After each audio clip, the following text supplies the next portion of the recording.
Assalamualaikum and hello. My name is Adatul Sabika binti Johari and my metric number is 83093.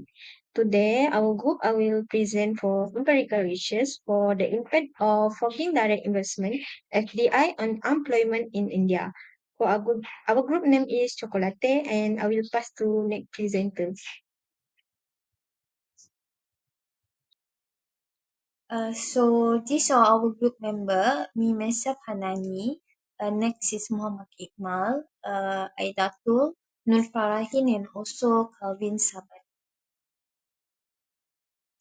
Assalamualaikum warahmatullahi wabarakatuh and hello. My name is Nur Hanani binti Hanis, matrix number 85100, and today I will presenting on introduction part and also later on I'll be presenting our recommendation. So our group believe that it is essential for policymakers that aim to leverage foreign investment for sustainable growth to understand how foreign direct investment will affect unemployment in India while also safeguarding the local jobs. So in this presentation will also contribute to the ongoing discussion regarding FDI's influence on India's labor market, and it also help on identifying strategies to maximize benefits while minimizing negative impacts. This presentation will also help in highlighting the need for a balanced approach that foster economic development while without compromising the domestic employment opportunities. Assalamualaikum warahmatullahi wabarakatuh. My name is Muhammad Iqmal bin Zabidi. Today I would like to discuss about our group literature review that's focused on study FDI impact on employment rate in India. The first study that by Pavlos and Nicholas 2014 focused at Greece from 1970 to 2012. The study has been finding that have a significant long relationship between FDI, economic growth, and employment that reduce the employment rate. However, this is also by Ipan et al., study by Ipan et al. In Malaysia, show that from 1980 to 2012 also have a same result as Pablos Nicholas from FDI, GDP, and foreigners significantly reduce the employment, highly FDI, critical in fostering economic growth. However, FDI also have a negative effect. The study by Ikani 2024 focused at West Africa from 1991 to 2022 show that FDI has a negative effect on the short-term effect on economic growth, but positive on the long-term effect. Consistent also reduce the employment rate. Study by Alwah and Nisa 2022 been focused on MENA region from 1990 to 2018 show that FDI significantly reduced the employment rate, focus on male and female over the long-term relationship, also reduce the employment rate. The study by Omar and Muhammad 2018 focus at Sudan from 1990 to 2016 also show that the study no direct relationship between FDI and employment because of the local factor also such as the political and mediated of FDI effect. The study by Trimuti 2015 focus at area Java Bali region 2004 until 2012 has been study FDI positive influence the economic growth and reduce the employment rate and human capital a major critical factor as a FDI. The study by Kadisa et al. 2021 focus at EU 28 country union inward FDI reduce the employment rate, but weaken the relationship between GDP growth and employment rate for focus on smaller country. This emphasize the upskilling of worker. The study by Bohemic 2023 at India 1991 to 2023 focus that the positive long-term relationship between FDI and GDP per capita, unemployment rate relationship, the limited long-term, limited short-term impact of due to economic growth. Lastly, the study by Ogijiba de Abraham 2013 focused at Nigeria country reform the period economic reform the balance and employment and inflation to grow the employment rate, also the stability of FDI. This all from me. Thank you for give your attention. So for this part, I would like to explain about methodology of our research. So from this research, we employed two analytical methods, which are multiple linear regression and the autoregressive distributed lag model (ARDL). So our study examined four independent variables, which are foreign direct investment (FDI), gross domestic product (GDP), inflation rate, and exchange rate. So we use data from the authoritative sources like the World Bank and International Monetary Fund, and from 1990 and until 2023. So from this data, we developed a model to analyze the economic interaction, which has been shown in the slide. So from this research, we found out that three significant insight. Okay, for the first one is foreign direct investment play a role in employment rates in India. So as multinational corporation, if they invest in India, they not only create job but also transfer advanced knowledge and skill to stimulate economic productivity in India. So secondly, GDP growth show that a direct correlation with unemployment reduction. According to Okun's law, 4% annual GDP growth can potentially reduce unemployment by 1%. So this highlight the link between economic expansion and job creation. So thirdly, we explore that the relationship between inflation and employment by using the Phillips curve method, which that reveal that these economic variables are connected in many ways. For this part result and discussion, I would like to discuss about the argumentative Fuller result root test.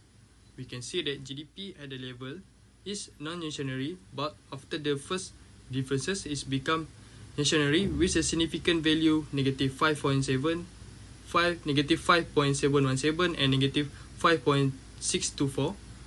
This also same for inflation. At the level is become non-stationary, but after the first differences it's become non-stationary with the significant value negative 3.235 and negative 3.167. For the FDI inflow, the series is also non-stationary at the level of the both condition, but after the first differences it's become stationary with the value of significant negative 6.394 and negative 7.975. For the FDI net outflow, we can see that it's same as the net inflow, but the non-stationary for the level series become the first differences in stationary and at the value of negative 9.837 and 10.845. Lastly, for the unemployment rate, we can see that it remains non-stationary even after the first differences. These indicators show that unemployment rate have the possibility for the more analysis in future. We can see that have become significant value at 2.626 and negative 6.06 after the different first differences. That's all from me. Thank you. So for this part, we use the Johansson and Desilia score integration test to reveal how economic variables interact over time. So we use two key statistical methods to identify long-term economic connection. Okay, the first one is trace statistic test. So we calculated the stress statistic, which was 293.261, which this exceeded the critical value of 69.819. This result confirmed there is one significant long-term relationship between our economic variables. Okay, the second one is maximum eigenvalue test. So we conducted multiple tests at different relationship levels.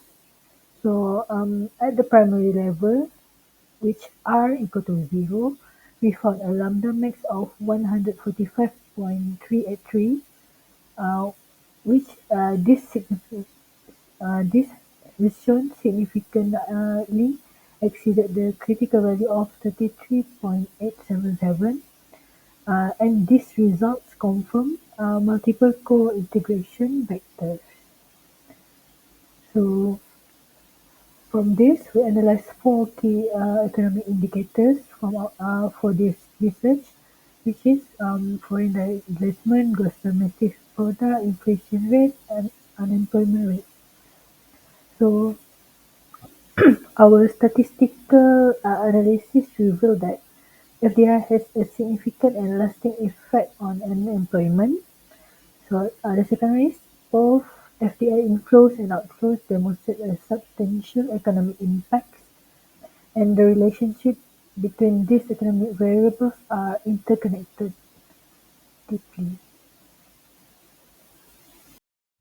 I will continue for the presentation for result and discussion. We have for the test of normalization configuration vector test result. From this all of tests, the show of this show of the positive on gross domestic product. This is increased GDP in the slight rise to unemployment. But in the inflation, we have negative coefficient. This means the it's not effect for the lower for the unemployment. And the FDI net inflow, we have negative also for the resultive test, T statistic, which that's mean the FDI net inflow reduce the unemployment.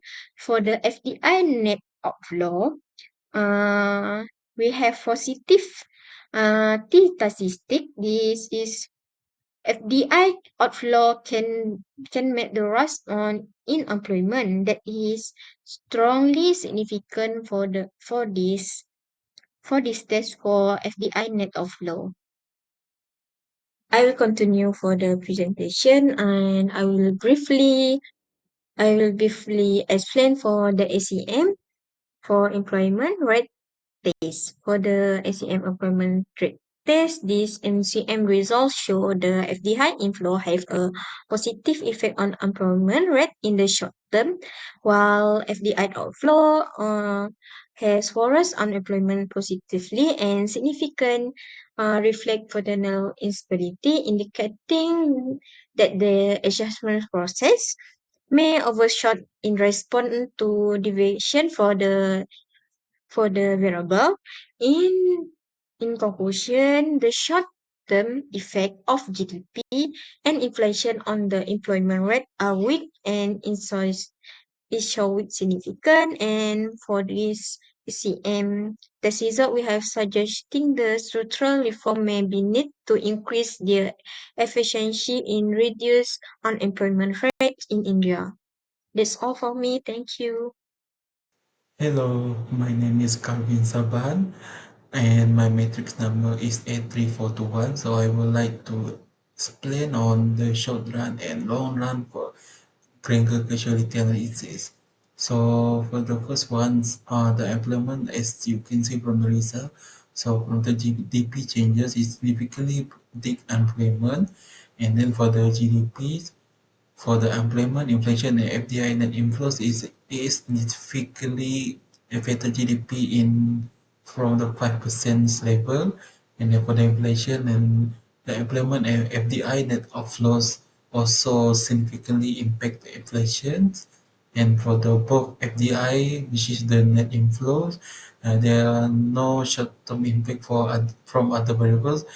However, for the outflow, they are significantly influence the FDI, the inflation. And then for the long run, there are significantly long-term relationship exists for unemployment, GDP, inflation, and FDI net outflow.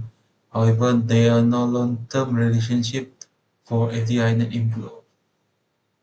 Okay, next.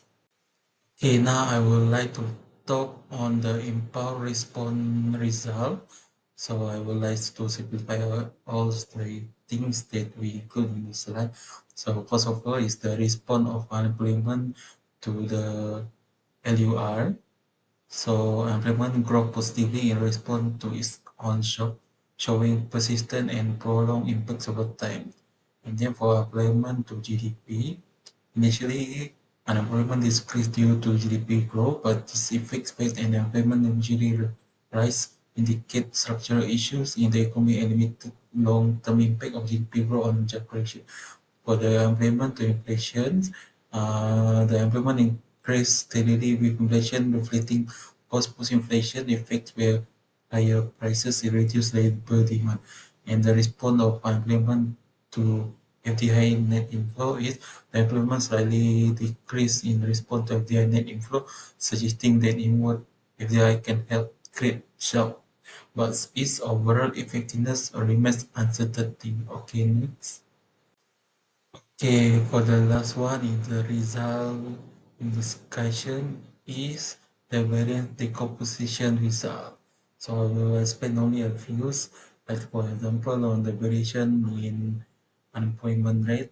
So as you can see from the result, employment rate is heavily influenced by short terms, global shocks, starting at 100% in quarter first and slightly decreasing to 91.85% in quarter 28. There are the factors like GDP, inflation, FDI inflow and outflow have minimal impacts, with GDP having the highest effects of 3.97% by Q28. Then I will take the examples on the inflation. So inflation is mainly driven by its own shocks, accounting from 54.05% in Q1 and 91.71% in Q28. So the changes in LUR and changes in LGDP has a short-term influence but diminishing over time. And for the FI inflows and the changes of the inflow have a minor effect, peaking at 7.48% in Q12. So each variable is most influenced by its own shocks with limited inputs from others. So the short-term effect also diminishing over time, especially for employment, GDP, and inflations. And the last one is the FDI inflows, and outflows are highly self-driven with marginal external influences. That's all from me. Thank you. So there are a few recommendations that can be suggested in order to maximize the potential benefits of foreign investment for job creation in India. First and foremost is smoothing out the regulatory procedures and removing bureaucratic barriers. For example, by clarifying investment practices can make the investment landscape more accessible in that the amendment explicitly set out investment practices. This will help in reducing the ambiguity and thereby enabling investors to navigate the regulatory landscape with increased confidence. Next is strategically determine the priority sector. By strategically determine the priority sector, it will be well within the economic development goals of the country and at the same time ensure the FDI benefits are maximized to the workforce. And last but not least is some monitoring and evaluation framework about the employment outcomes of FDI. So by systematically collecting data on employment trends, wage levels, and skill development that associated with foreign investment, policymakers can gain valuable insight into how FDI is actually influencing the labor market. So to conclude, FDI in India can create employment and hence spur economic growth. However, it can also be one of the factors contributing to job loss and widening the gap in wage inequality. So that is all from us. Thank you.